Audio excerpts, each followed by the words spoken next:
Oke, kita masuk materi terakhir ya, tentang pengaruh nafza terhadap sistem saraf. Ini materi terakhir di sistem saraf. Ntar habis ini kita masuk ke sistem reproduksi. Nah, sebelum kita masuk ke materi, kita mengenal dulu apa itu nafza. Tapi di sini mungkin kalian sudah familiar ya dengan istilah nafza ini. Nafza kan singkatan dari narkotika, psikotropika, dan zat adiktif lainnya. Nah, ini kesingkatan dari nafza ini. Ini ada tambahannya untuk pengetahuan umum aja. Kadang-kadang kan orang ada yang menyebutkan nafza ini dengan istilah narkoba. Nah, apa sih bedanya nafza dengan narkoba? Sebenarnya sama-sama aja, sama-sama obat-obatan kan. Tapi kalau di narkoba ini lebih ke istilah yang digunakan untuk penyalahgunaan obat-obatan narkotika, psikotropika, dan zat adiktif. Sebenarnya nggak ada yang salah sih dengan obat-obatan ini, narkotika, psikotropika, dan zat adiktif ini, karena ini kan diperuntukkan untuk tujuan-tujuan tertentu, misalkan kayak riset atau pengobatan atau ya macam-macam lah, dan tidak diperuntukkan untuk umum. Tapi terkadang orang menyalahgunakan zat-zat ini untuk kepentingan pribadi. Nah, makanya ada muncul istilah narkoba. Ini istilah yang sering digunakan untuk penyalahgunaan obat. Jadi simpelnya kalau narkoba ini lebih mengarah ke penyalahgunaan. Kalau nafza, narkotika, psikotropika, dan zat adiktif ini lebih mengarah ke objeknya itu sendiri, lebih mengarah ke obatnya ya, obat-obatan itu, pengaruh obat-obatan itu terhadap tubuh. Nah itu. Oke, kita langsung aja masuk ke pembahasan. Tadi kan ada 3 kan, ada narkotika, terus ada psikotropika, dan ada zat adiktif lainnya. Nah, untuk dasarnya kita harus tahu dulu apa sih beda dari 3 ini, dari psikotropika, narkotika, psikotropika, dan zat adiktif lainnya. Referensi kita mengacu pada pengertian yang sudah dicantumkan di undang-undang ya. Dalam Undang-Undang Republik Indonesia Nomor 23 2009 itu tertera mengenai perbedaan narkotika dan psikotropika. Untuk kedua hal ini dulu, di mana narkotika ini adalah zat atau obat yang berasal dari tanaman atau bukan tanaman, baik sintetis maupun semi-sintetis. Zat ini dapat memicu penurunan atau perubahan kesadaran, hilangnya rasa, mengurangi sampai menghilangkan rasa nyeri, dan menyebabkan ketergantungan. Sedangkan kalau di psikotropika itu adalah suatu zat atau obat, baik alamiah ataupun sintetis, yang bukan narkotika. Zat ini dapat memberikan pengaruh selektif pada susunan saraf pusat sehingga menyebabkan perubahan khas pada aktivitas mental dan perilaku. Nah, berdasarkan pengertian tadi, itu kita tarik sebuah kesimpulan kalau di narkotika ini lebih ke mempengaruhi rasa nyeri ya. Nah, dimana kalau sudah mempengaruhi rasa nyeri, ini mungkin kinerjanya pasti mempengaruhi di sistem saraf sensorik ataupun di sistem saraf pusat. Tapi kalau di psikotropika ini lebih mempengaruhi perilaku atau mental. Dari katanya juga kan psikotropika, psycho. Jadinya istilahnya psikologis manusia. Dia lebih mempengaruhi mental manusia. Nah, kalau pengertiannya kayak gitu mungkin ini lebih ke sistem saraf pusat dan hormon.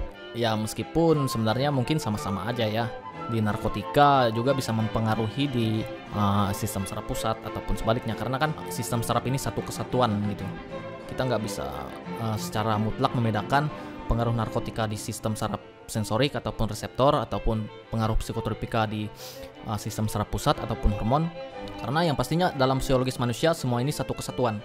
Jadi kalau kita mengkonsumsi salah satu obat ini, tentunya yang berpengaruh juga bukan cuma di sistem saraf, tapi di semua sistem fisiologis lainnya. Ini lebih mempengaruhi rasa nyeri untuk obat-obatan semacam, ya bisa dibilang untuk orang operasi-operasi itu mungkin. Kalau psikotropika ini lebih mempengaruhi perilaku atau mental. Yang terakhir ada zat adiktif lainnya.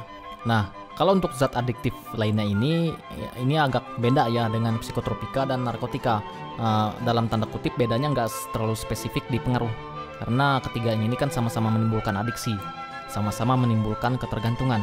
Nah, tapi bedanya kalau di zat adiktif ini biasanya obat-obatan yang dijual secara bebas. Jadi orang-orang masyarakat umum pun bisa membeli. Beda dengan psikotropika dan narkotika, di mana hanya orang-orang tertentu yang bisa membeli ini obat. Misalkan kayak instansi kesehatan, rumah sakit ataupun laboratorium, ini kan perlu izin. Tapi kalau zat adiktif lainnya ini biasanya dijual secara bebas dan tingkat adiktifnya pun lebih rendah daripada narkotika dan psikotropika. Oke, kita lanjut untuk golongan nafza atau tingkatan-tingkatannya. Jadi untuk narkotika ini sendiri atau psikotropika ini ada beberapa golongan ya. Untuk narkotika itu ada 3 golongan.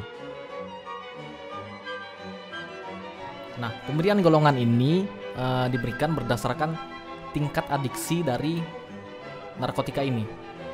Jadi semakin tinggi golongan, semakin tinggi ini dari 3 ke 1 ya, itu semakin besar pengaruh adiksi obat tersebut terhadap tubuh. Di golongan 1 ini memiliki pengaruh adiksi yang sangat kuat. Untuk golongan 2 ini memiliki pengaruh adiksi yang kuat. Dan golongan 3 ini memiliki pengaruh adiksi yang ringan. Nah, ini untuk contohnya ya, di golongan 1 yang sangat kuat ini ada beberapa narkotika atau beberapa jenis obat, misalkan kayak heroin, ganja, morfin, dan kokain. Ini narkotika golongan 1 yang pengaruh adiksinya sangat kuat. Dimana untuk golongan 1 ini biasanya obat-obatan ini digunakan untuk orang-orang perang ya. Untuk orang-orang zaman dulu perang itu untuk mengurangi rasa nyeri.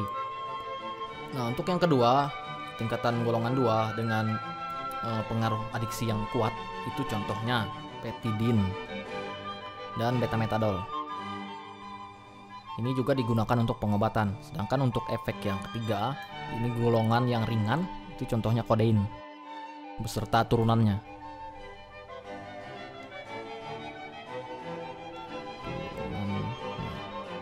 Nah,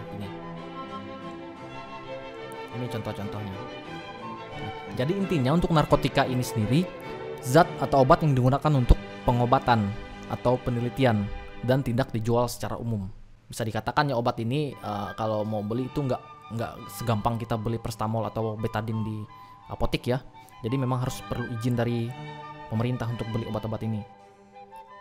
Nah, untuk di psikotropika ini dia ada 4 golongan. Sama kayak tadi, semakin dari bawah ini tingkat adiksi atau ketergantungannya itu semakin tinggi, di mana golongan 1 ini menempati tingkat ketergantungan atau adiksi yang paling tinggi. Ketergantungan dalam artian kalau tadi narkotika kan dia mempengaruhi kinerja saraf dalam meredam rasa nyeri. Kalau di psikotropika efek ketergantungannya itu lebih ke mental, lebih ke perilaku. Kita langsung bahas di golongan 1, itu efek adiksi yang sangat kuat. Golongan 2 cukup kuat. Golongan 3 ini sedang ya. Dan golongan 4 ini efek ketergantungan yang ringan. Nah, contohnya apa? Kalau di golongan 1, contohnya itu ada ekstasi, LSD, terus ada MDMA dan STP. Nah, untuk golongan 2 itu contohnya ada amfetamin, metamfetamin, dan mequalon. Untuk golongan 3 itu ada seperti lumibal dan buprenorphina. Oke, yang keempat itu dengan golongan ringan itu ada misalkan kayak nitrazepam dan diazepam.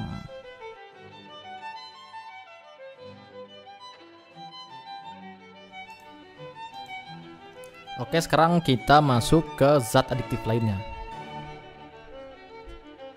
Nah, kalau di zat adiktif lainnya ini dia nggak punya golongan-golongan tertentu ya, kayak di narkotika atau psikotropika. Tapi di sini yang membedakan, kalau zat adiktif lainnya ini biasanya zat yang dijual secara bebas, yang bisa menyebabkan efek adiksi atau ketergantungan. Contohnya, misalkan kayak ya yang umum-umum aja lah, misalkan kayak rokok, terus ada alkohol. Terus ada misalkan kayak di lem lah, di lempok gitu kan. Ya, dan sebagainya. Nah, ini contoh dari zat adiktif lainnya. Zat ya. Di rokok misalkan kan ada ini ya, ada nikotin. Itu termasuk dalam zat adiktif. Di alkohol ini ada etanol. masuk dalam zat adiktif juga karena dia menyebabkan adiksi atau kecanduan. Nah, dilempok sama bensin ini saya nggak tahu apa isinya nih sampai bisa menyebabkan ketergantungan. Intinya zat adiktif ini sebuah zat yang bisa menyebabkan ketergantungan. Nah, hal yang membedakan zat adiktif dengan psikotropika dan narkotika ini bisa dikatakan kalau kita menjelaskan secara simpel, untuk zat adiktif ini sangat mudah untuk dicari. Dan tidak ada hukum tertentu yang membatasi penggunaan zat adiktif ini. Sedangkan kalau di psikotropika dan narkotika ini zat adiktif yang tidak semua orang bisa beli ya, atau bukan untuk umum. Nah ini. Dan untuk narkotika dan psikotropika ada hukum atau undang-undang yang mengatur dalam penggunaan zat ini. Oke, untuk yang terakhir, ini ada penggolongan nafza berdasarkan pengaruh yang ditimbulkan. Ini ada 4 ya.